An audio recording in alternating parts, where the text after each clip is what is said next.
516. என்னைக்குமே மேத்ஸுக்கு ஒரு பியூட்டி தெரியுமோ, நீங்கள் வந்து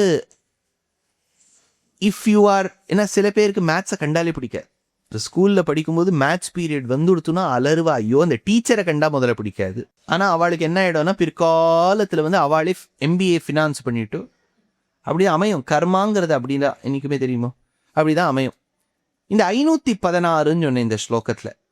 516 என்ன பியூட்டி பாருங்க. 5 + 1 = 6 இல்லையா? 516ல் அப்படி போறார் பெருமாள். அதனால இந்த இடத்துல சாதிக்கிறார் தேசிகன்.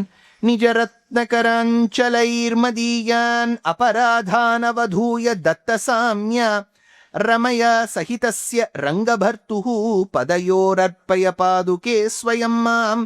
பாதுகே, பாதுகாதேவியே, அவதூய தொடைத்து விட்டு, மதியான் அபராதான் நான் செய்த பாவங்களை. தேசிகன் பிரார்த்திக்கிறார், பாதுகாதேவியே நான் பண்ண அபராதங்களை தொடச்சு போட்டுட்டு. தொடச்சு விட்டுட்டுங்கிறதுக்கும் அர்த்தம் உண்டு, தொடச்சு போடுறதுங்கிறதுக்கும் அர்த்தம் உண்டு. பண்ண தப்ப கணிசிக்காமல் இருப்பதற்கு தொடச்சு போடுறதுன்னு அர்த்தம்.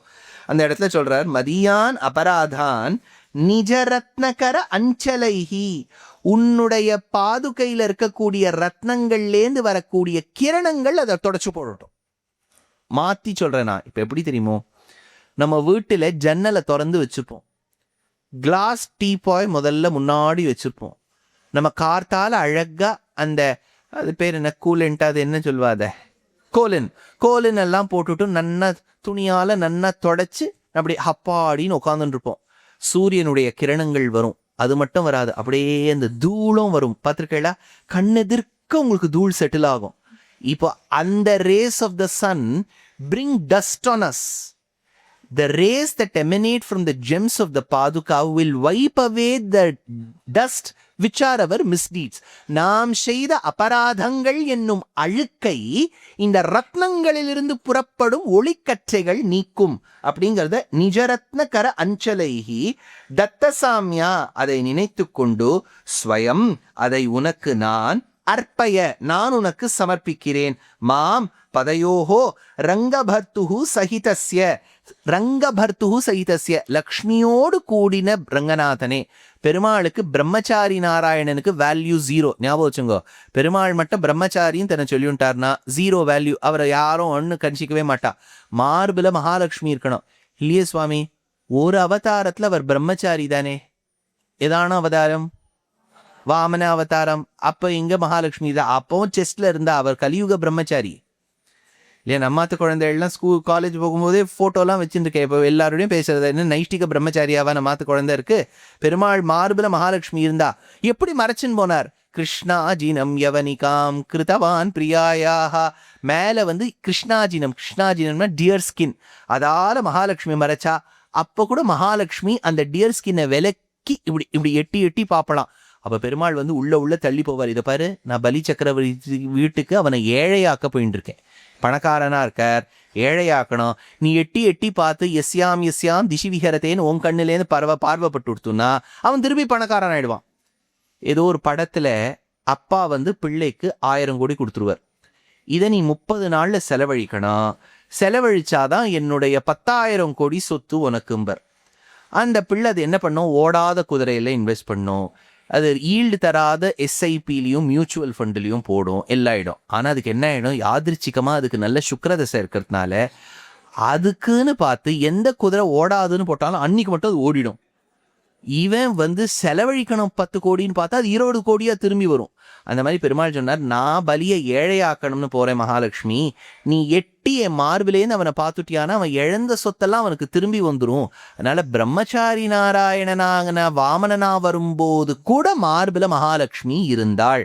அதனால் மகாலட்சுமியோடு சம்பந்தம் பெற்ற சகிதஸ்ய ரங்கநாத ஸ்ரீரங்கநாத பதயோகோ, அப்பேற்பட்ட பாதங்களை நான் வருடி கொண்டிருக்க வேண்டும். எந்த பாதங்களிலை தாங்கக்கூடிய பாதுகையில் இருக்கக்கூடிய ரத்னங்கள்லேந்து வரக்கூடிய ஒளிக்கற்றைகள் நான் செய்த அபராதங்கள் என்னும் அழுக்கை போக்குமோ அப்படிங்கிறார். அடுத்தது சொல்றார், ரஷ்மி ஜல பரிவேஷ பந்துர ரங்க பூமி பதி ரத்ன பாதுகே விஸ்வலோச்சன விஹதாங்கிரிஹாரிணி வாகுரேவ விததா விராஜசே. ரங்கபூமி பதி ரத்ன பாதுகே, ரங்கநாதனை சுமக்கக்கூடிய ரத்னங்கள் பொருந்திய பாதுகையே. ரஷ்மி ஜால பரிவேஷ பந்துரா, ரஷ்மி ஜால, ரஷ்மினா ரேஸ்ன்னு அர்த்தம். நிறைய பெண்கள்லாம் ரஷ்மி ரஷ்மின்னு பேர் வச்சுப்பா இல்லையா, ரஷ்மினா ரேஸ்ன்னு அர்த்தம், ஒளிக்கற்றை. நல்லா ரஷ்மின்னு பேர் வச்சுக்கலாம். அதனால ரஷ்மி ஜால பரிவேஷ பந்துரா, அந்த ரத்னங்கள்லேருந்து புறப்படக்கூடிய ஒளிக்கற்றைகள் அழகா ஒன்றுத்துக்கு ஒன்று பிணைஞ்சு, அது என்ன சொல்லுவா, இந்த கிராஸ் ஸ்டிச் லாங் ஸ்டிச்சுன்னு சொல்லுவாளே, அழகா நீங்க மாத்தி மாத்தி மாத்தி இந்த கிராஸ் ஷேவா, அது என்ன சொல்லுவா, குரோஷா.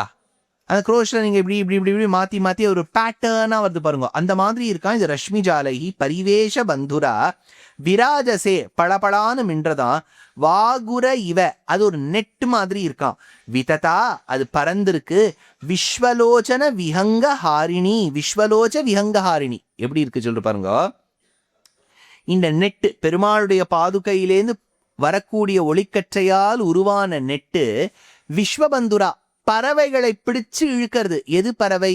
நம் கண்ணு அங்கேயும் இங்கேயும் போயிட்டு இருக்கே. இப்போ இங்கே உட்காந்துருக்கோன்னு பேர், உட்காந்துட்டு இருக்கோமா, மனசு எங்கெல்லாம் போகும் பாருங்க. கொஞ்ச நாள் யோசிச்சு பாருங்க. வரைக்கும் போயிட்டு வந்துடும். பெங்களூர் வரைக்கும் போகும், சென்னை வரைக்கும் போகும், அமெரிக்கா வரைக்கும் போகும், கனடா வரைக்கும் போகும், ஆஸ்திரேலியா வரைக்கும் போகும். இங்கெல்லாம் போயிட்டு ஆற்றுல அவள்லாம் என்ன பண்ணிட்டு இருக்கா, இவர் எப்போ உபன்யாசம் இப்போதான் ஆரம்பிச்சிருக்கார், எத்தனை ஸ்லோகங்களுக்கு அர்த்தம் சொல்ல போறாருன்னு தெரியல, இவர் எப்போது இண்டிகேஷன் கொடுப்பறா, முடிக்கிற மாதிரி, பசிக்கிற மாதிரி இருக்கு. இதெல்லாம் கொஞ்சம் அப்படி போயிட்டு வருது பாருங்க. அது பறவை மாதிரி போகிறது. அதனால தான் நம்ம விஷயம் இன்னைக்கு ஒன்று எழுதினா பறவை மாதிரி பறக்கிறது இல்லையா, அதுக்கு தான் ட்வீட்டுன்னு பேர். இந்த ட்விட்டரில் கூட நீங்கள் அந்த சிம்பிள் பார்த்தேன்னா பறவை மாதிரி தான் வச்சுருப்பான். ஏன்னா அது அப்படியே போகிறது இல்லையா. கபூத்தர் ஜா ஜா ஜான்னு ஒரு பாட்டு ஹிந்தியில் உண்டு. கபூத்தர் ஜா பண்ணணும்னா அந்த பறவை பறக்கணுமே. நம்ம இன்னைக்கு டைப் பண்ணுற விஷயம், thank you for your attention to this matter ஒருத்தர் எழுதுவார் இல்லையா. அவர் ராத்திரி தான் அவருக்கு தோணின போது எழுதுவார், இந்த 2 நாட்டுக்கு நான் தான் சமரசம் பண்ணி வச்சேன், அந்த 2 நாடு சண்டை போட்டு இருந்தது, நான் தான் சமரசம் பண்ணி வச்சேன். எங்கள் நாட்டுக்கு பக்கத்தில் இருக்க நாடு எங்களோட 51வது ஸ்டேட், அங்கே இருக்கக்கூடிய பிரசிடென்ட் பிரீமியர் எங்களுக்கு கவர்னர், அங்கே பக்கத்தில் ஒரு ஐலண்டு தனியாக ஒரு நாட்டுக்கு சொந்தம், அது நாளையிலேருந்து எங்களுக்கு சொந்தம் அப்படின்னு எழுதுறாரு இல்லையா. இதெல்லாம் நமக்கு எப்படி தெரியறது? பறவை மூலமாக தெரியுது. ட்விட்டர் மூலமாக தானே அனுப்புறார் அவர். அப்போ அந்த பறவை என்கின்ற விஷயத்தை அந்த நெட்டுக்குள்ள பெருமாள் அடக்கி வச்சிருக்காராம். அதனால சொல்றார் விஹங்க ஹாரிணி விஸ்வலோச்சன விஹங்க ஹாரிணி. விஹங்கங்கள்னா பறவைகள், விஹங்க ஹாரிணி அந்த நெட்டால பெருமாள் பிடிச்சு வச்சிருக்கார். அப்ப பாதுகாதேவி தான் அலையக்கூடிய நம்ம மனசை கட்டுப்படுத்தி வைக்கிறா அப்படின்னு தேசிகன் எடுக்கிறார். மானசாம்புஜ விகாச ஹேதுபிஹி சேவிதா மணிகணை பிரபாகரைஹி பாதுகே வஹசி சத்பிராஸ்ருதாம் தேவி விஷ்ணுபத சம்பதம் நவாம். தேவி பாதுகே, பெருமாள் தரித்திருக்கக்கூடிய பாதுகா தேவியே, சேவிதா உன்னை உனக்கு கைங்கரியம் செய்வதற்காக, பிரபாகரைஹி, பிரபாகரைஹிங்கிறது ஏகவச்சனமா பகுவச்சனமா? பிரபாகரைஹி, பிரபாகரவுன்னு சொன்னா த்விவச்சனம், பிரபாகரைஹி பகுவச்சனம். நிறைய சூரியர்களும். எவ்வளோ சூரியன் நமக்கு தெரியும்? தமிழ்நாட்டில் 1, அது படுத்துகிற பாடே தாங்கலை. அதனால நிறைய சூரியனை நமக்கு தெரியும். அதனால இந்த நிறைய சூரியன்கள் பிரபாகரைஹி மணி கணைஹி, அதுல நிறைய அலங்கரிக்கப்பட்ட சூரியனை ஒத்து கிரணங்களை கொடுக்கக்கூடிய அலங்கரிக்கப்பட்ட ரத்னங்கள். மானச அம்புஜ விகாச ஹேதுபிகி, இப்போ சூரியன் ஆகாசத்துல வந்தா எது பூக்கும்? தாமரை பூக்கும். இப்போ பெருமாள் தரித்திருக்கக்கூடிய பாதுகையில இருக்கக்கூடிய ரத்னங்கள் பளபளான்னு பல சூரியன்களை போல பிரகாசம் கொடுத்து உதித்தால் நம்ம மனசுக்குள்ள இருக்கக்கூடிய தாமரை பூக்குமா? வெளியில இருக்கக்கூடிய சூரியன் உதித்தால் வெளியில இருக்கக்கூடிய தாமரை பூக்கும். பாதுகையில இருக்கக்கூடிய சூரியனை ஒத்த ரத்தினம் பழித்தால் நன்ன பளபளான்னு இருந்தால் ஹிருதயத்தில் இருக்கக்கூடிய தாமரை பூக்கும். அதனால சொல்றார் மானச அம்புஜ விகாச ஹேதுபிகி. மானச மனசுல, அம்புஜ தாமரை, விகாச பூத்து, ஹேதுபிகி காரணமாயிருக்கு. மேல சொல்லிட்டு ஆஸ்ருத, ஆஸ்ருதா அதனால கடைபிடிக்கக்கூடிய, சத்பிகி அங்க இருக்கக்கூடிய நட்சத்திரங்கள், துவம் வஹசி நவாம் நவாம் புதுவிதமான விஷ்ணுபத சம்பதாம். விஷ்ணுபத சம்பதாம்னா ஆகாசம். யோசிச்சு பாருங்க, விஷ்ணுபதம்ங்கிறது பரமபதம். ஆனா ஆகாசத்துக்கும் விஷ்ணுபதம்னு பேர் இருக்கு. ஆகாசத்துல இருக்கக்கூடிய சூரியன் நட்சத்திரங்கள் தோன்றினார். சூரியனும் நட்சத்திரமும் ஒரே சமயத்துல இருக்குமோ? Very good. இப்பவும் நட்சத்திரம் இருக்கு, ஞாபகம் வச்சுக்கோ. தியௌச சந்திரார்க்க நக்ஷத்ரா கம் திசோ பூர்மஹோததிஹி வாசுதேவஸ்ய வீரியேன விதுருதானி மகாத்மனஹா. ஞாபகம் வச்சுக்கோ. இப்போ சூரியன் இருக்கார், சூரியனை போலவே நிறைய நட்சத்திரங்கள். ஏன்னா சூரியன் ஒரு நட்சத்திரம், அது உங்களுக்கு தெரியுமோ? நம்ம அஸ்ட்ரானமியில் அதானே படிப்போம். First sun is a star, that is one of the closest stars. அது எவ்வளவு பளபளன்னு இருக்குன்னா பாக்கி இருக்கக்கூடிய நட்சத்திரங்களோட பொலிவு நமக்கு தெரியாத மாதிரி மறைச்சுருது. அவ்வளவுதான். இப்பவும் நட்சத்திரங்கள் இருக்கு. நட்சத்திர தாராகணைகி என்னைக்குமே உண்டு சுவாமி, அது நம்ம கண்ணுக்கு தெரியறது இல்லை. அதனால சூரியன், நட்சத்திரங்கள், அந்த சந்திரன் எல்லாம் ஆகாசத்துல இருக்கா. அதே ஆகாசத்துக்கு விஷ்ணுபதம்னு பேரு. அந்த விஷ்ணுபதமான ஆகாசத்திலேருந்து வரக்கூடிய சூரியன் உதித்தால் தான் தாமரை பூக்கிறது. விஷ்ணுபதத்தை கொடுக்கக்கூடியவள் பாதுகாதேவி. பாதுகாதேவியில இருக்கக்கூடிய ரத்னங்கள் சூரியன்கள். அந்த சூரியர்கள் உதித்தால் நம்ம மனசுங்கிற தாமரை பூக்கும் அப்படின்னு தேசிகன் இந்த ஸ்லோகத்துல எடுக்கிறார். மேல சொல்றார், அதிசயித பணீஸ்வரஸ்ய சௌரேஹே ஸ்வயமதிரூட பயோபதான பார்ஷ்வா மணிவலயஜுஷா கரேண மந்தம் ஸ்பிருஷசி பதாவனி பாதயோர்யுகம் தத். என்ன சாதிக்கிறார்? பதாவனி பாதுகையே, துவம் நீ, அதிரூட பத உபதான பார்ஷ்வா. அதிரூட பெருமாள் தான் கால் ரெண்டுத்தையும் வச்சுக்கிறதுக்கு. நம்ம பெரியவாளே ஆத்துல எல்லாம் கொஞ்சம் ஆர்த்தரைட்டிஸ் அது இதெல்லாம் இருந்துருத்துன்னு வச்சுக்கோ. இப்போ நீங்களே ஒரு 3 நாளா பஸ்ல உட்காந்துன்னு வரேள், இன்னொரு 3 நாள் உட்காந்துக்கிறேன்னு வச்சுங்கோ. காலை தூக்கி ஏதாவது ஒரு ஸ்டூல் மேலே வச்சுட்டா நன்னா இருக்கும்னு தோன்றதா? இப்படி காலை தொங்க போட்டுட்டே வந்தால் வீங்கி போயிடும் இல்லையா?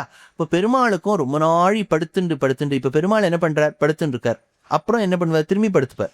அவர் ரெஸ்ட் எடுத்துன்றதுக்காக ரெஸ்ட் எடுத்துப்பார். பல பேர் என்னன்னா ராத்திரி முழுக்க 10 மணி நேரம் தூங்கிட்டு எழுந்த உடனே திரும்பி சோஃபாவில் வந்து படுத்துப்பா. ஏண்டாப்பா ராத்திரி முழுக்க நீ படுத்துட்டு இருந்தியே, இங்கே எதுக்கு எடுத்த? ரெஸ்ட் எடுக்க வந்தேன். அப்போ என்ன ரெஸ்ட்? அப்போ தூங்கினேங்கிறதுக்காக ரெஸ்ட் எடுக்க இவர் வரார். பெருமாள் வந்து எதுக்கு ஆதிசேஷன்லேயே படுத்துட்டு இருக்காருன்னா படுத்துன்னு டயர்டாயிட்டான். அதுக்கு என்ன வழி? படுத்துட்டே இருக்கணும். காலை என்ன பண்ணணும்? நீட்டி வச்சுக்கணும். எது மேலே வச்சுக்கணும்? தலையணை மேலே வச்சுக்கணும். தால் தலகாணிக்கு மேலே 2 காலை தூக்கி வச்சுக்கணும். அதை சொல்றார், அதிரூட பத உபதான பார்ஷ்வா. அதிரூட, அதிரூடனா முன்னாடி இருக்கக்கூடிய, உபதான அதை மேலே தூக்கி வைக்கக்கூடிய, பத உபதான பார்ஷ்வா அதுக்கு உபயோகமா இருக்கக்கூடிய ஒரு தலையணை இருக்கும்போது காலணைன்னு வச்சுக்கோங்க. தலையணையில காலணை. ஷௌரேஹே ஷௌரியினுடைய, அதிசயித்த பணீஸ்வரஸ்ய, பணீஸ்வரஸ்ய அவர் சாதாரணத்திலே படுத்துட்டு இருக்கார், அனந்தன் மேல படுத்துட்டு இருக்கார். ஞாபகம் வச்சுங்கோ, ஆதிசேஷனுக்கு இயற்பெயர் அனந்தன். அனந்தன் மேல சயனித்து கொண்டிருக்கிறார். அனந்தன் என்ன? பாம்பு. பாம்புக்கு என்ன? இப்போ எல்லா பாம்பும் இருக்கு. ஒரு வைப்பர் இருக்கு, அப்புறம் மம்பாவா, பேக் மம்பா, அப்புறம் மம்பா, இதெல்லாம் ஏதோ பேர் இருக்கு. ஆனால் இப்போ நம்ம சொல்லக்கூடியது கோப்ரா வெரைட்டி. கோப்ராக்கு என்னன்னா பணம் உண்டு, ஹூடு உண்டு. நம்மளே ஒரு சட்டை ஒன்று போட்டுருக்கோம்னு வச்சுக்கோங்க. இப்போ இந்த இளைஞர்கள்லாம் வந்து மேலே வெயில் பட்டுவிட்டா திருமேனி என்ன ஆகிடுங்கிறதுக்காக டிஷர்ட் வித் ஹூடுன்னு ஒன்று உண்டு. இப்படி ஒன்று வரும், இப்படி பார்த்துருக்கா. இப்போ நம்மாத்து குழந்தையும் பணிந்திரம் தான். ஏன்னா இப்படி அப்படியே அது பணம் வருது இல்லையா? பணத்துக்கு ஹூடுன்னு பேர். பணமான ஹூடை உடைத்தது பனி. பனியான பாம்புகளுக்கு இந்திரன், பனீந்திரன், ஆதிசேஷன். பணீஸ்வரஸ்ய அந்த ஆதிசேஷன் மேல சயனித்து கொண்டிருக்கக்கூடிய பகவானே சொல்லிட்டு, ஆதிசேஷ ஸ்வயம் மந்தம் மெதுவ, ஸ்பிருஷசி தொட்டு, பாதயோகோ யுகம். பாதயோகோ யுகம் பெருமாள் வந்து 2 காலை தூக்கி வச்சுக்கிறார். அதை தொட்டு, ஸ்பர்ஷம் தொட்டு, கரேண மணிவலய ஜுஷா. ஞாபகம் வச்சுங்கோ, ஒரு பக்கம் பார்த்தேன்னா பெருமாள் வந்து தலை இப்படி வச்சுருக்கார் ஆதிசேஷன்ல. ஆதிசேஷன் மேல ஒரு காலணை இருக்கு. அந்த பில்லோக்கு மேல பெருமாள் 2 காலை தூக்கி வச்சுக்கிறார். அந்த காலில் பாதுகை இருக்கு. புரியுறதா? இப்போ ஒரே ஒரு சந்தேகம், நம்ம ஆண்கள் எல்லாம் நம்ம பாதுகையை போட்டுன்னு படுக்கையில படுத்து போவோம் மாட்டோம். ஆனா விதேசங்கள் எல்லாம் பார்த்தேன்னா அவ வீடு முழுக்க செருப்புல தான் நடப்பா. ஆத்து செருப்புன்னு ஒன்று வச்சுருப்பா, வெளி செருப்புன்னு ஒன்று வச்சுருக்கா. பெருமாள் சிருஷ்டித்தது அமெரிக்காவையும் ஆதலால் அவர் அங்க இருக்கக்கூடியவாளை மனசுல வச்சுட்டு தேசிகன் ஒரு ஸ்லோகம் எழுதியிருக்கார். அவ்வளவுதான். நீங்க நம்ம பாதுகையெல்லாம் போட்டுக்க மாட்டோமே, இது என்ன தேசிகன் இப்படிலாம் எழுதியிருக்கார் அப்படின்னா, அமெரிக்காவில் இருக்க அகாரார்த்தோ விஷ்ணு ஜெகதுதய ரக்ஷா பிரளய கிருத்துன்னு சாஸ்திரம். அகாரத்துல ஆரம்பிச்சா விஷ்ணுவின் அம்சமாம். அமெரிக்கா இல்லையா, அதனால அவர் பெருமாள் இது ஒரு ட்ரம்ப் கார்டா வச்சுட்டு ஒரு ஸ்லோகம் எழுதியிருக்கார். அதனால பாதையோஹோ யுகம் கரேண மணி வலய ஜுஷா, மணிகளால் செய்யப்பட்ட அழகான அந்த தண்டைகள் பாதுகைகள் அதோட ஸ்பர்ஷத்தோடு பெருமாள் இருக்காராம். பவந்தியந்தே த்வம் பிரணதஸ்ய ஜந்தோ ததோகோக்ரஜ்வலனம் த்வத் பிரகாஷைஹி யதோ நாட்யா மத்யமயா வினிர்யன் கதிம் விந்தேத் கேசவ பாதரக்ஷே.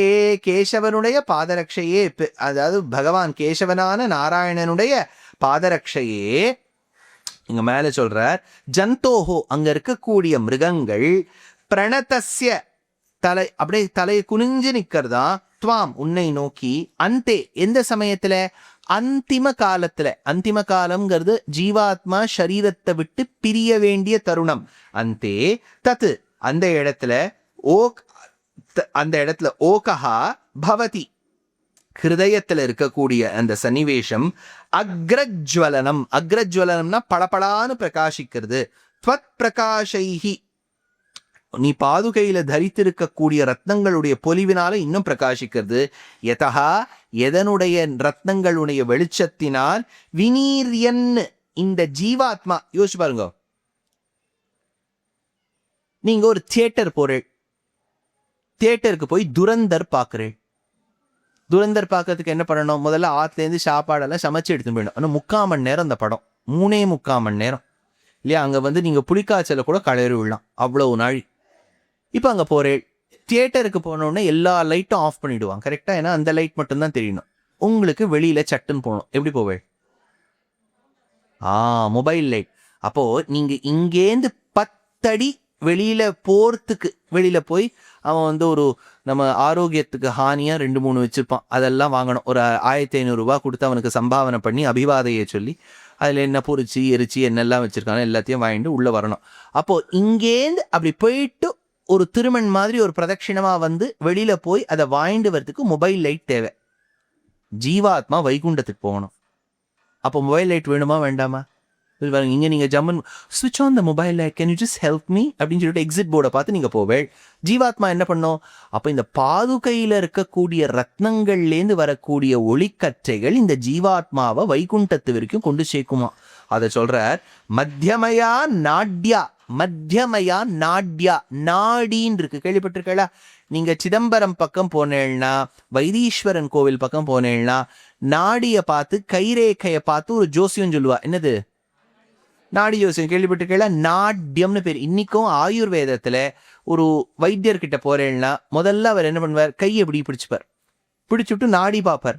பார்த்துட்டு அல்ல பாடியில ஒரே கபம் அப்படின்னு சொல்லுவார். சில வாத்தம், இல்ல சுவாமி பித்தம், ஏதோ ஒன்று சொல்லுவார். கபம் வாத்தம் பித்தம்னு ஆயுர்வேத சாஸ்திரத்துல உங்க உடம்புல ஏதோ ஒன்று ஹானி இருக்குன்னா ஏதோ இதுதான் காரணம். அதனாலதான் சொல்லுவார் ராத்திரி தயிர் சாப்பிடாதீங்க, கேள்விப்பட்டிருக்கா? ஆயுர்வேத சாஸ்திரப்படி ராத்திரி தயிர் சாப்பிடப்படாது. நமக்கு தயிர் சாதம் சாட்டாத ஜீவனமே, அதனால்தான் ஏதாவது ஒரு வியாதி வரும்.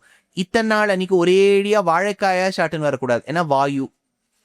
கார்த்தால வெறும் வயிற்றுல உட்காந்து எள்ளா சாப்பிடப்படாது, அதுக்கெல்லாம் ஒரு நியமம் இருக்கு இல்லையா. அப்ப நாடியை வச்சு சொல்றோம். இப்ப நம்ம நாடி மூலமா தான் ஜீவாத்மா வைகுண்டம் போறது. எந்த நாடி? அதுக்கு சுஷும்னா நாடின்னு பேர். அந்த சுஷும்னா நாடி வழியா போவோம்.